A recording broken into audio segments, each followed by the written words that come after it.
रखा हुआ है, उसका कोई कैमरा नहीं चल रहा। നേരെ വീഡിയോയിലോട്ട് കിടക്കാം.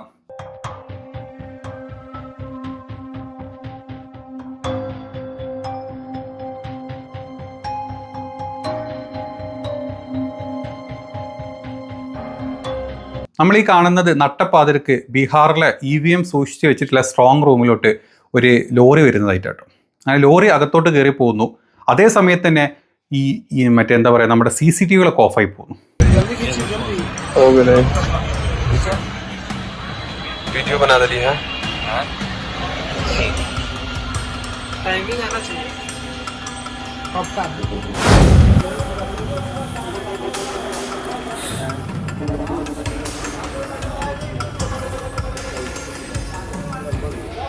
ആ CCTV ഓഫായതിൻ്റെ രംഗത്ത് കണ്ടത്. കഴിഞ്ഞ 2 ദിവസങ്ങളായിട്ട് തന്നെ അവിടെ നടന്നുകൊണ്ടിരിക്കുന്നത്.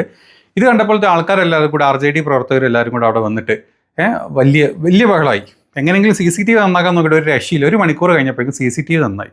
അങ്ങനെ 3 മണിക്കൂറായിട്ടും ഈ പറഞ്ഞ ഉള്ളിൽ പോയ ട്രക്ക് പുറത്തോട്ട് വരുന്നില്ല. ഈ പ്രവർത്തകർ അവിടെ തന്നെ തടിച്ചു കൂടി പോണില്ല എന്ന് വെച്ച്. चोरी करते हुए पकड़ी गई गाड़ी आप सभी देख सकते हैं.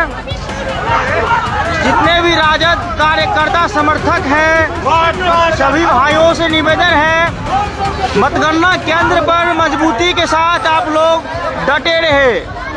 ये ट्रक देखिए, ये 3 घंटा पहले ये അവസാനം 3 മണിക്കൂർ കഴിഞ്ഞ് അവിടുത്തെ ആൾക്കാരും അല്ലെ പോലീസുകാരും അല്ലെങ്കിൽ ഇലക്ഷൻ ഡ്യൂട്ടിക്കാരും ഒക്കെ അങ്ങോട്ട് വന്നു. അവസാനം ട്രക്ക് മാത്രം പുറത്തോട്ട് വന്നു. ട്രക്ക് വന്നപ്പോൾ കുറേ ഒഴിഞ്ഞ അല്ലെങ്കിൽ ഈ EVM കൊണ്ടുവരുന്നൊക്കെ പെട്ടികളാണ് ട്രക്കിൽ കണ്ടത്. जो बक्से हैं वो खाली नजर आते हैं. आखिर घुसने क्यों दे गया, सबसे बड़ा सवाल ये है. और सिर्फ यही नहीं, कई ऐसे सवाल जो हैं वो खड़े होते नजर आ रहे हैं कि सिर्फ ये जो है, हम आपको बता दें कि कई ऐसे सवाल हैं जो खड़े होते नजर आ रहे हैं कि आखिर खाली बक्सा क्यों लाया गया. वह भी रात के अंधेरे में खाली बक्से से भरा ट्रक लाने की क्या जरूरत थी, जिसे प्रशासन की ओर से कोई जवाब नहीं मिल पा रहा है. वहीं रोहतास के DM उदिता सिंह लोगों को समझाने അങ്ങനെ ഇതൊക്കെ തുറന്നു നോക്കുമ്പോൾ ഇതൊക്കെ ഒഴിഞ്ഞ പെട്ടികളും പുതിയ പെട്ടികളൊക്കെയാണ്. അപ്പം എന്തിനാണ് ഈ ട്രക്ക് ഇതുമായിട്ട് ഉള്ളോട്ട് പോയതെന്നോ, അതല്ലെങ്കിൽ ഉള്ളിൽ പോകുന്ന സമയത്ത് ഇതകത്ത് ഉണ്ടായിരുന്നതാണെന്നോ, അതല്ലെങ്കിൽ എന്തെങ്കിലും വേറെ വല്ല ഉദ്ദേശത്തിൽ പോയിട്ട് ആൾക്കാർ പുറത്ത് നിൽക്കുന്നതുകൊണ്ട് 3 മണിക്കൂറോളം വെയിറ്റ് ചെയ്തിട്ട് വേറെ വല്ല കള്ളക്കടത്തും വല്ല EVM കടത്തും അതിൻ്റെ ഉള്ളിൽ പരിപാടി ചെയ്താണോ അറിയില്ല.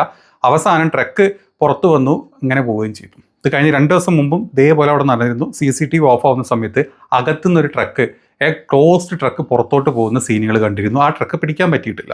അപ്പം എന്തിനാണ് ഈ ട്രക്ക് വന്നത്?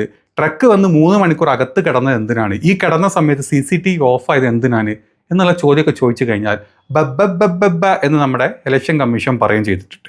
ഇത് RJDയുടെ എന്താ പറയുക, ഒഫീഷ്യൽ സൈറ്റുകളിലും മറ്റ് എല്ലാ സൈറ്റുകളിലും കംപ്ലൈൻ്റ് ആയിട്ടും നമ്മുടെ ഇലക്ഷൻ കമ്മീഷനും പോയിട്ടുണ്ട്. പക്ഷേ വാ തുറന്നിട്ട് ഒരു ഗണേശകുമാരന്മാരും വാ തുറന്നിട്ടില്ല എന്നുള്ളതാണ് സത്യം.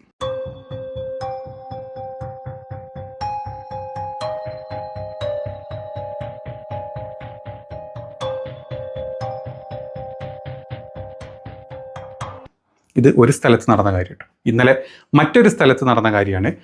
എല്ലാ ക്യാമറാസും ഓണാണ്, ഒരു 3 ക്യാമറ മാത്രം ഓഫായി കിടക്കുന്നുണ്ട്.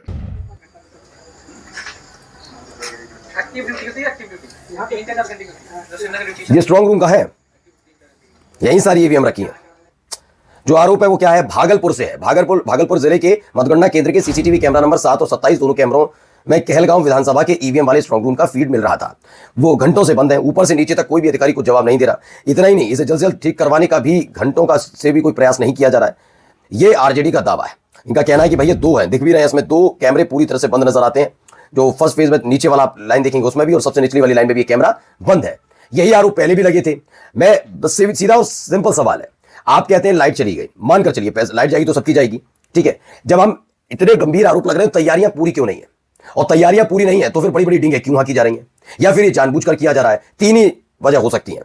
यहाँ देखिए, ഒരു രക്ഷയില്ല. 2 മണിക്കൂറോളം ക്യാമറ ഓഫായിക്കൊണ്ടിരിക്കുകയാണ്. എന്തിനാണ് ഓഫാവുന്നത്, എന്താണ് ഉള്ളിൽ നടക്കുന്നതെന്ന് ആരോട് ചോദിച്ചു കഴിഞ്ഞാൽ ആർക്കും പറയാനുമില്ല, ഒരു ഐഡിയ ഇല്ല. ഇന്ത്യയാണ് സമ്പദ് വ്യവസ്ഥയിൽ 4ാമത്തെ സ്ഥാനത്തുള്ള, ലോകത്തിലെ ഏറ്റവും വലിയ ജനാധിപത്യ രാജ്യമായിട്ടുള്ള, ഏറ്റവും വലിയ വോട്ടിംഗ് നടക്കുന്ന ഒരു രാജ്യത്ത്, ഏറ്റവും വലിയ എല്ലാ സംവിധാനങ്ങളുള്ള രാജ്യത്ത് ഒരു 3 ദിവസം ഫുൾ ടൈം ഈ പറഞ്ഞ CCTV ഓൺ ചെയ്ത് വെക്കാൻ പറ്റാത്ത രാജ്യം. ഇടക്കിടക്ക് CCTV 2 മണിക്കൂറും 3 മണിക്കൂർ EVM സ്ട്രോങ് റൂമിൻ്റെ CCTVകൾ ഓഫായി പോകുന്ന രാജ്യം. എന്താണല്ലേ, ഭയങ്കര കഷ്ടപ്പാടാണ്. അങ്ങനെയുണ്ട്. ഇതാണ് ബീഹാറിൽ നടന്നുകൊണ്ടിരിക്കുന്നത്. നമ്മൾ കഴിഞ്ഞ 2-3 ദിവസങ്ങളായിട്ട് ബീഹാറിൽ നട്ടപ്പാതിരക്കും നട്ടു ഉച്ചക്കും അവിടെ നടക്കുന്ന പരിപാടികൾ നമ്മൾ കാണിച്ചു. അതായത് ഇലക്ഷൻ കഴിഞ്ഞതിന് ശേഷമുള്ള നാടകങ്ങൾ നമ്മൾ ഒരുപാട് കണ്ടു. TV ഓഫായിട്ടും മറ്റേ തുറന്നിട്ടും ആൾക്കാർ ആരൊക്കെയെന്നറിയില്ല കുറേ ടാഗ് ഇട്ട ആൾക്കാർ ഉള്ളോട്ട് കയറി പോകുന്ന വീഡിയോസും നമ്മൾ കണ്ടു. ഈ ചോദ്യങ്ങൾക്കും അല്ലെങ്കിൽ ഇവരെ ചോദിച്ചിട്ടുള്ള ഉത്തരങ്ങളൊന്നും പുറത്തോട്ട് വന്നിട്ടില്ല. ഇലക്ഷൻ കമ്മീഷൻ ബബ്ബ കമ്പിളിപ്പുറപ്പ് ഇത് തന്നെയാണ് അവസ്ഥ. ഇനി ഇതൊക്കെ ചോദ്യം ചെയ്യുന്ന ആൾക്കാരാരാണ്? അവിടുത്തെ ഇലക്ഷൻ ഡ്യൂട്ടിക്ക് വന്ന ആൾക്കാർ. ഇലക്ഷൻ ഡ്യൂട്ടിക്ക് വന്ന ആൾക്കാർ ആരാണ്? അവിടുത്തെ IASഉം IPSഉം ഓഫീസേഴ്സ് ആരാണ്? എല്ലാം അങ്ങ് ഗുജറാത്തിൽ നിന്നും ഉത്തർപ്രദേശിൽ നിന്നും ഹരിയാനയിൽ നിന്നൊക്കെയുള്ള ആൾക്കാർ മാത്രം. അതായത് BJP ഭരിക്കുന്ന സ്ഥലത്തെ IAS IPS ഉദ്യോഗസ്ഥർ മാത്രമാണ് ഇലക്ഷൻ ഡ്യൂട്ടിക്ക് വന്നിട്ടുള്ള ആൾക്കാരിൽ 80%. ഇനി ഇവിടെയൊക്കെ പ്രശ്നങ്ങൾ വന്നു കഴിഞ്ഞാൽ അവിടെ കാവൽ നിൽക്കുന്ന പോലീസുകാർ എവിടെ നിന്നാണ്? അവരും ഈ പറഞ്ഞ സ്ഥലത്ത് നിന്ന്. ഒരാൾ പോലും ഇന്ത്യ ബ്ലോക്ക് ഭരിക്കുന്ന ഒരു സംസ്ഥാനങ്ങളിലെ ഒരു പോലീസുകാരും ഇങ്ങോട്ടൊന്നും എത്തിയിട്ടില്ല. അതായത് പോലീസ് കമ്പനികൾ കുറേ പേര് അങ്ങോട്ട് കൊടുക്കുന്നുണ്ട്. ഈ പറഞ്ഞ സ്ഥലങ്ങളിൽ നിന്നും ആരും അങ്ങോട്ട് എത്തിയിട്ടില്ല. ഇതാണ് തേജസ്വി കഴിഞ്ഞ ദിവസം വ്യക്തമായിട്ട് ചോദിച്ചു, ഇതിനുള്ള കാരണങ്ങൾ എന്താണ് ഇതിൻ്റെ അകത്ത് നടക്കുന്നത്? നിങ്ങൾ എന്താണ് പ്ലാൻ ചെയ്തത്? ഞങ്ങളെല്ലാവരും കൂടി പൊട്ടന്മാരും വിഡ്ഢികളാക്കി നീയൊക്കെ കൂടെ നിൻ്റെ തന്തയുടെ വകയുടെ കൊണ്ടുവന്നത് ഇമാതിരി പരിപാടികളെന്ന് ചോദിച്ചു പോകും. നാട്ടിലെ ആൾക്കാരെ വെയിലും കൊണ്ട് മഴയും കൊണ്ട് ചൂടും ഒക്കെ സഹിച്ച് അവിടെ വന്നിട്ട് വോട്ട് ചെയ്ത് പോയിട്ട് നീയൊക്കെ രാത്രി EVM കട്ടി EVM കൂടെ മറ്റേ സാധനം കുത്തിക്കയറ്റി അവസാനം വോട്ടും മാതിരി ഓരോ സാധനങ്ങൾ പുറത്ത് വിടാൻ വേണ്ടി എക്സിറ്റ് പോളിനോട് ആദ്യമേ ജനങ്ങൾ ഞെട്ടാണ്ടിരിക്കാൻ വേണ്ടിയിട്ട് എക്സിറ്റ് പോളിനെല്ലാം നിങ്ങൾ ജയിച്ചു എന്നും കാണിക്കുന്ന ഉളുപ്പില്ലാത്ത പരിപാടികളാണ് നാട്ടിൽ നടക്കുന്നത്. ചോദ്യം ചെയ്യാൻ ആരുമില്ല. ചോദ്യം ചെയ്തു കഴിഞ്ഞാൽ ആ പോലീസുകാർ വരുടെ ആൾക്കാർ, അതിൻ്റെ നെക്സ്റ്റ് ലെവൽ IPS IAS ഉദ്യോഗസ്ഥർ വരെ ആൾക്കാർ, അതിൻ്റെ മേലെ പോയി കഴിഞ്ഞാൽ ഇലക്ഷൻ കമ്മീഷൻ്റെ A to Z എല്ലാം നാറികൾ, വോട്ട് കക്കാൻ കൂട്ട് നിൽക്കുന്ന നാറികൾ. ഇനി അതിൻ്റെ മേലത്തെ കോടതി പോയി കഴിഞ്ഞാൽ കേസ് 1, 2, 3 കൊല്ലമായിട്ട് അവിടെ കിടക്കും. 45 ദിവസം കഴിഞ്ഞാൽ കേസിന് പോലും വാല്യൂ ഇല്ലാത്ത കാലത്ത് കേസ് അവിടെ കിടക്കും. ഇപ്പോഴും UP ഇലക്ഷന് അഖിലേഷ് യാദവ് കൊടുത്ത 2700ഓളം കേസുകൾ വിത്ത് അഫിഡവിറ്റ് കൊടുത്തിട്ട് ഇതുവരെ അതിനുള്ള തീരുമാനങ്ങൾ പുറത്തു വന്നിട്ടില്ല. ഭരണം കയ്യാറായി. എന്നിട്ടാണ് കേസ് കൊടുത്തു കഴിഞ്ഞാൽ A to Z ആൾക്കാരെ പൈസയും വെച്ചിട്ട് വെറും പട്ടികളെ പോലെ നമ്മുടെ രാജ്യം ഭരിക്കുന്ന ഡബിൾ എഞ്ചിൻ 2 ഐറ്റത്തിൻ്റെ പിന്നാലെ കെട്ടിത്തൂക്കി നടക്കുന്ന രാജ്യത്താണ് കേസ് കൊടുക്കാൻ പറയുന്നത്. ഈ കേസ് കൊടുത്ത് എങ്ങനെ സുപ്രീം കോടതിയിൽ എത്തിയാലോ അപ്പോൾ ചിലപ്പോൾ അവിടെ ദൈവം പ്രത്യക്ഷപ്പെട്ട് പറയും ഈ വിധി ഇങ്ങനെ പറഞ്ഞാൽ മതി, അത് കണ്ട് കൈയടിക്കുന്ന വാണസംഖികളുള്ള നാട്. ഇവിടെയാണ് കാര്യങ്ങളൊക്കെ നടക്കാൻ പോകുന്നത്. ബീഹാറിൽ നിങ്ങൾ കണ്ടോ? ഇതൊക്കെയാണ് ബീഹാറിൻ്റെ അവസ്ഥ. വെറുതെ അല്ല എക്സിറ്റ് പോളുകൾ ആര് ജയിക്കും, NDA ജയിക്കും എന്ന് പറയുന്നത്.